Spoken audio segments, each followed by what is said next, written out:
Bismillahirrahmanirrahim.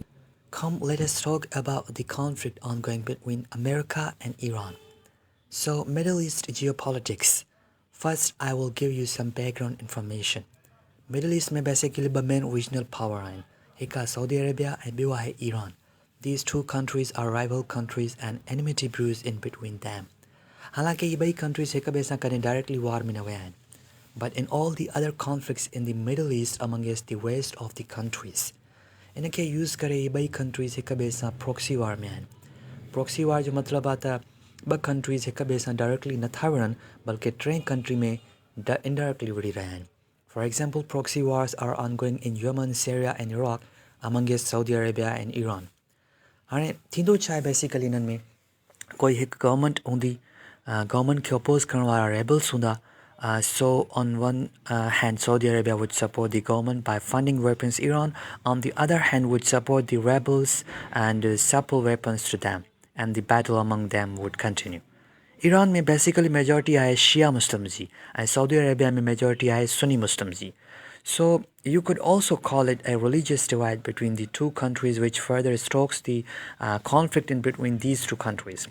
हाणे ॻाल्हि आहे हिते इहा त USA जेको आहे सऊदी अरेबिया जो हिकु तमामु सुठो एले आहे ऐं सऊदी ईरान जी हिकु राइवल कंट्री आहे. बेसिकली USA ऐं ईरान जे विच में दुश्मनी आहे किथे. There have been anti-government protesters in Iraq in huge numbers in the past few years. छो जो उतां जा माण्हू नाराज़ आहिनि वधंदड़ करप्शन जे करे, वधंदड़ अनएम्प्लॉयमेंट जे करे ऐं बाक़ी जेके कम जा मुद्दा आहिनि उन्हनि जे करे. जेका इस्टेब्लिशमेंट आहे, जेका उतां जी गवर्नमेंट आहे, उनखे ईरान सपोर्ट कंदो आहे. त बेसिकली ईरान ऐं इराक जे गवर्नमेंट प्रोटेस्टर्स जे ख़िलाफ़ु आहे ऐं US जी जेके कंट्रीज़ आहिनि उहे इनडायरेक्टली उतां जे प्रोटेस्टर्स खे सपोर्ट कंदी आहे. Recently what was happening was that a lot of protesters were being killed. The Iranian government and the government of Iraq were shooting the protesters. More than 20 protesters have been killed. हाणे अचूं था USA ऐं Iran जी relations जे बारे में. Relations between USA and Iran have been sour for the past 40 years, but the present conflict can be traced back to the time since Donald Trump got elected. 2015 में जॾहिं Obama president हुयो तॾहिं USA Iran सां हिकु nuclear deal sign कई हुई. त Obama जा इहे लफ़्ज़ हुया त After 2 years of negotiations, the United States, together with our international partners, has achieved something that decades of animosity has not. A comprehensive long-term deal with Iran that will prevent it from obtaining a nuclear weapon. This deal demonstrates that American diplomacy can bring about real and meaningful change. 8 May 2018 में अचानक Donald Trump in nuclear deal खां back of करे छॾियो. उहो चए पियो USA participate न कंदो इन न्यूक्लियर डील में ऐं डोनाल्ड ट्रम्प चयो त I am announcing today that the United States will withdraw from the Iran nuclear deal. We will be instituting the highest level of economic sanction. Today's action sends a critical message. Donald Trump चयो त Iran जी सरकार terrorism खे support कंदी आहे, violence खे export कंदी आहे ऐं मिडल ईस्ट में जेको केओस फैलियल आहे, ब्लड शेड फैलियल आहे, Iran is responsible for that. जेके माण्हू डोनाल्ड ट्रम्प खे क्रिटिसाइज़ कंदा आहिनि उन्हनि इहो चयो त डोनाल्ड ट्रम्प न्यूक्लियर डील खां बैक थी वियो सिर्फ़ु हिकु रीज़न जी वजह सां, because Obama had signed that nuclear deal. Trump खे साड़ हुयो इन ॻाल्हि खां. ट्रम्प खे उल्टो करणो हुयो जेको बि ओबामा कयो हुते. Therefore, Trump restarted the enmity with Iran and declared economic sanctions.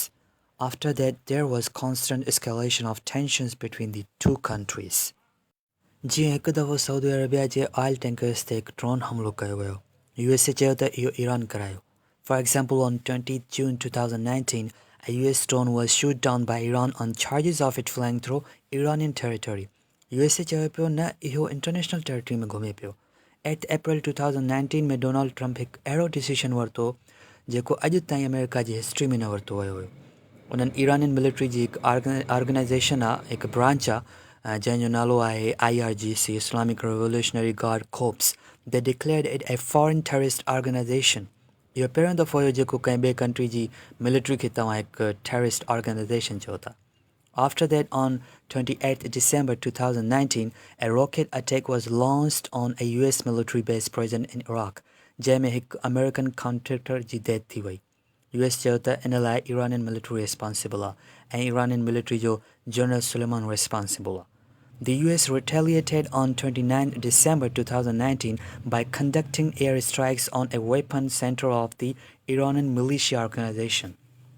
जंहिंमें 25 खां वधीक माण्हू मारिया विया ऐं उन जी रिटेलिएशन में इराक में मौजूद US एम्बेसी ते हिकु प्रो इरानियन मोब अटैक कयो तारीख़ 1 डिसेंबर ते. हालांकि हिन अटैक में कंहिंजी मौत न थी ऐं न ई कंहिंजी सीरियस इंजरी थी. But Donald Trump tweeted after this attack saying, Iran will have to pay a very big price. This is not a warning, it is a threat. ऐं इहो ई थ्रेट साम्हूं ॾिसण लाइ मिलियो जॾहिं 3 जनवरी 2020 ते अमेरिका ड्रोन स्ट्राइक करे ईरान जे one of top most general Soleimani खे मारे छॾियो. General Suleiman was the Major General of the Quds Force in Iran. He was one of the people belonging to the topmost level in Iran. And Iran में जेका Iranian Revolutionary Guards Force हुई उन जी elite of the elite force हूंदी आहे या Quds Force हूंदी आहे. And Donald Trump said that they had killed the general to prevent future attacks from taking place. ऐं मूंखे ख़बर पई हुई त जनरल सुलेमान कुझु अमेरिकन जे ख़िलाफ़ कुझु अटैक्स प्लान करे रहियो आहे. Soleimani was plotting imminent and sinister attacks on American diplomats and military personnel, but we caught him in the act and terminated him. Under my leadership, America's policy is unambiguous to terrorists who harm or intend to harm any American.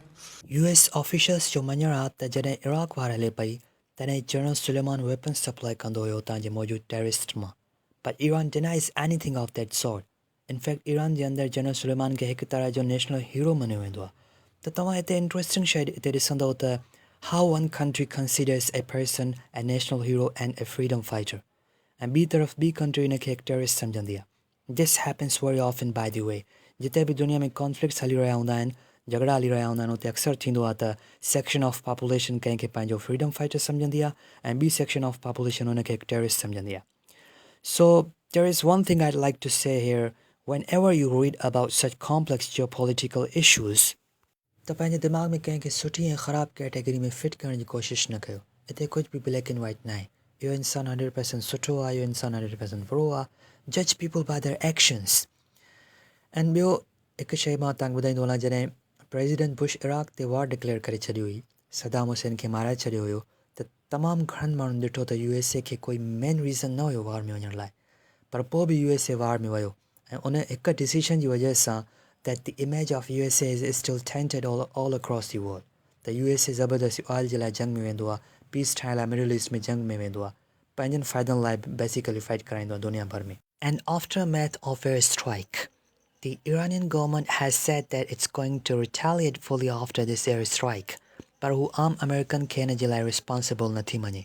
Iranian सरकार पूरी तरह सां इल्ज़ाम Donald Trump ते हणे थी. In fact, the Iranian government has also placed bounty on Donald Trump.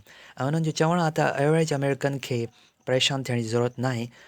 उन्हनि जी कोई दुश्मनी न आहे असां सां. असां सिर्फ़ु डोनाल्ड ट्रम्प जे अगेंस्ट आहियूं. Due to this, Iranian presidential advisor जी जेके ट्रम्प जी जेके बिज़नेसिस प्रॉपर्टीज़ आहिनि दुनिया भर में उन्हनि खे लिस्टेड डाउन कयो in order to attack Trump's real estate empires. इन जे रिस्पॉन्स में डोनाल्ड ट्रम्प धमकी ॾिनी त उहो इरानियन कल्चरल साइट्स ते हमिलो कंदो जेका वर्ल्ड हेरिटेज साइट्स हूंदियूं आहिनि ऐं इन जे लाइ तमामु क्रिटिसिज़म फेस करिणो पियो डोनाल्ड ट्रम्प खे that he was taking off deliberately attacking the heritage and cultural sites in a fight. ऐं ॿी तरफ़ इराक पार्लियामेंट वोट कयो आहे त सॼी अमेरिकन ट्रोप्स खे पंहिंजे कंट्री मां ॿाहिरि कढणु चाहियूं था ऐं इरानियन पार्लियामेंट हिकु मोशन पास कयो इहो चवंदे त असां US आर्मी खे एज़ अ टेररिस्ट डिक्लेयर कयूं था. डोनाल्ड ट्रम्प इहो बि चयो त इराक अगरि वाक़ई में इहा शइ चाहे थो त अमेरिकन मिलिट्री इहो मुल्क छॾे हली वञे त इहो जेको एयरफोर्स बेस असां जेको ठाहियो आहे जंहिंमें बिलियंस ऑफ डॉलर्स जा पैसा ख़र्च कया विया आहिनि इराक खे हिन जी पेमेंट करणी पवंदी.